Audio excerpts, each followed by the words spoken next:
Ya sudah, malam ini kita coba bicara pada Jabar. Jabar sedang berkumpul bersama teman-temannya di sebuah klub malam. Dia bukan pecandu alkohol, tapi ia kadang minum beberapa gelas wine untuk sekedar melepas penatnya. Jabar sengaja berkumpul dengan teman-temannya malam ini karena sore tadi papanya menelponnya agar dia cepat pulang. Ada hal penting yang akan dibicarakan dan Jabar bisa menebaknya. Pasti ini berkaitan dengan rencana pernikahannya, seperti yang Rina katakan. Sungguh dia tidak ingin membahasnya sekarang. Ia masih sangat kehilangan sosok kakaknya yang ia sayangi dan ia hormati. Sepertinya tidak pantas jika menikahi istri kakaknya apapun itu alasannya. Suasana klub malam begitu ramai, tapi Jabar dan teman-temannya memakai ruang VIP, di mana ruangan itu terpisah dinding kaca tebal hingga mereka tetap bisa menikmati suasana di luar, tapi orang di luar ruangan tidak bisa melihat mereka. Ruangan itu pun juga kedap suara hingga suasana ruangan itu menjadi lebih tenang. Saat ini Jabar dan teman-teman yang ada di ruang itu memandang jijik laki-laki yang sedang dikerumuni oleh para wanita penghibur. Dia dan wanita itu sedang melakukan adegan yang tak sepantasnya dilakukan di luar ruangan. Bahkan para wanita itu sudah berhasil membuat laki-laki itu sertril. Walaupun dia juga laki-laki, tapi ia tidak akan sembarangan menyentuh wanita ataupun membiarkan tubuhnya disentuh oleh wanita yang tidak ia kenal. Dulu ketika masih bersama Rina, wanita itu seringkali ingin menyerahkan tubuhnya dengan alasan cinta, tapi Jabar selalu bisa menolaknya karena ia ingin cinta mereka utuh sampai di pelaminan. Jabar begitu yakin dengan kekuatan cinta mereka, tapi kenyataan berkata lain. Sesudahnya, wanitanya malah menjadi kakak iparnya. Jabar sempat pergi ke luar negeri untuk menempuh pendidikannya, yang sebenarnya hanya sebuah alasan agar dia tidak melihat Rina yang sebersanding dengan Roni. Hei kalian, tahu siapa dia? Salah seorang teman bernama Jerry menunjuk laki-laki tampan yang sedang duduk bersama para wanita penghibur di pojok ruangan itu. Tapi semua teman-temannya yang duduk di sofa melingkar itu hanya menggelengkan kepalanya. Namun Daniel Barster, Indonesia Inggris, mahasiswa semester akhir perguruan tinggi swasta. Kalian tahu pekerjaannya apa? Bodoh amat, nggak penting. Pentingnya kita tahu soal dia. Kayak kurang kerjaan aja. Salah satu teman memotong perkataan Jerry. Nggak seru banget sih, seru Jerry, padahal ia sudah bersemangat untuk menceritakan tentang Daniel. Hari semakin malam hingga akhirnya hanya tinggal Jerry dan Jabar yang masih duduk di ruangan itu.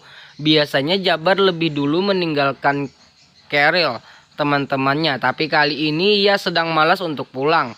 Kau keberatan jika aku meneruskan cerita tentang laki-laki yang aku sebutkan tadi? Tanya Jerry yang melihat Jabar sudah menyandarkan punggungnya di sofa dengan mata terpejam. Terserah, jawab Jabar tanpa membuka matanya. Daniel, laki-laki yang kita lihat di sudut ruangan tadi. Hening, Jabar tidak merespon kata-katanya, tapi Jerry yakin pria itu masih mendengarnya. Dia seorang gigolo, langganannya kebanyakan wanita, kaumnya jet-jet. Sebenarnya dari dulu aku ingin bicara padamu, tapi aku takut akan hal ini akan menyinggungmu. Bertele-tele berisik. Aku serius Jabar, aku sedang tidak bercanda. Tapi nyatanya Jabar tetap diam dengan duduk seperti posisinya semula hingga Jerry meminjit pelipisnya. Ya Tuhan, kenapa kau berikan aku teman seperti dia? Untung kaya, kalau tidak kenapa? Pergi jika tidak ingin berteman denganku. Hais, kenapa kau sekarang menjadi menyebalkan sekali? Aku hanya ingin bilang Daniel adalah simpanan istri kakakmu. Bak, Jerry memegang pipinya yang baru saja terkena bugam mentah dari Jabar. Darah keluar dari sudut bibirnya, dia sudah mengira ini pasti akan terjadi. Jabar sangat menghormati kakaknya. Jaga kata-katamu brengsek, sekali lagi kau menyinggung hal yang berhubungan dengan kakakku, maka aku tak segan untuk membunuhmu. Ancam Jabar dengan mata memerah menahan amarah. Dari dulu sebenarnya aku sudah ingin mengatakan hal itu. Apapun risikonya termasuk ini. Jerry menunjuk pada lebam di pipinya sendiri. Yang aku ceritakan adalah kebenaran. Aku juga punya buktinya jika kau sangsi padaku. Tanpa berkata sepatah kata pun, Jabar segera melangkah keluar dari ruangan itu. Dia tak ingin lepas kendali dengan menghajar lagi salah satu sahabatnya tersebut. "Hei, aku tahu suatu saat kau pasti akan mencariku karena hal ini," teriak Jerry sebelum Jabar mencapai pintu ruangan pintu. Jabar membanting pintu ruangan itu dengan sangat keras. Sejenak ia menjadi pusat perhatian kaum hawa yang berada di klub itu. Selain mempunyai wajah rupawan, Jabar juga mempunyai badan kekar yang menjadi idaman kaum hawa. Tak terasa hari berlalu begitu cepat. Sudah 2 bulan berlalu setelah kepergian kakaknya. Semakin lama juga ia larut dalam kesibukan untuk mengurus perusahaannya. Jabar lega selama itu papa dan mamanya tidak pernah membahas pernikahannya seperti yang diceritakan oleh Lina.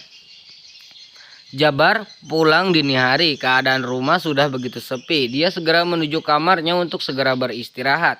Kegiatan hari ini sungguh menguras tenaga dan pikirannya. Bahkan Jabar langsung terlelap sebelum sempat membersihkan dirinya. Tok tok.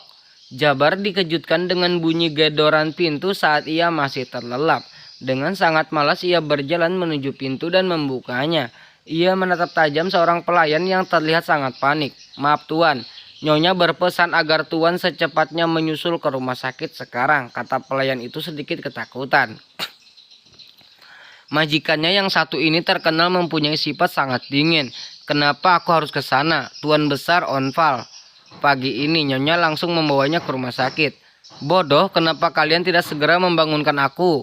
"Hah, sudah, tapi tadi brak." Jabar langsung keluar kamar setelah mengambil kunci mobilnya. Dia tak memperdulikan pelayan yang masih berdiri di depan pintu sambil memegangi dadanya karena kaget. Dengan kecepatan penuh Jabar menginjak pedal gasnya agar cepat sampai ke rumah sakit. Sampai di sana ia segera menuju ruang operasi di mana sang papa sedang ditangani oleh para dokter. "Mah," Jabar memeluk mamahnya yang sudah duduk di depan ruangan operasi. Si air mata masih membasahi kedua pipinya. "Jabar, papamu nak. Papa pria kuat." Jabar yakin semua akan baik-baik saja. "Mama yang tenang ya." Jabar merengkuh tubuh mamanya seolah sedang memberi ketenangan. Padahal hatinya pun sama khawatirnya dengan sang mama. Dia tidak ingin kehilangan lagi. Belum hilang pukulan hebat akan kepergian kakaknya. Tak berapa lama ruang operasi terbuka dan beberapa perawat membawa ke ruangan perawatan. Jabar segera bangkit untuk menemui dokter yang menangani papanya. "Bagaimana dok? Apa papa saya baik-baik saja?" Dokter itu terlihat menghela napasnya sesaat. Terlihat dia berat mengatakan sesuatu.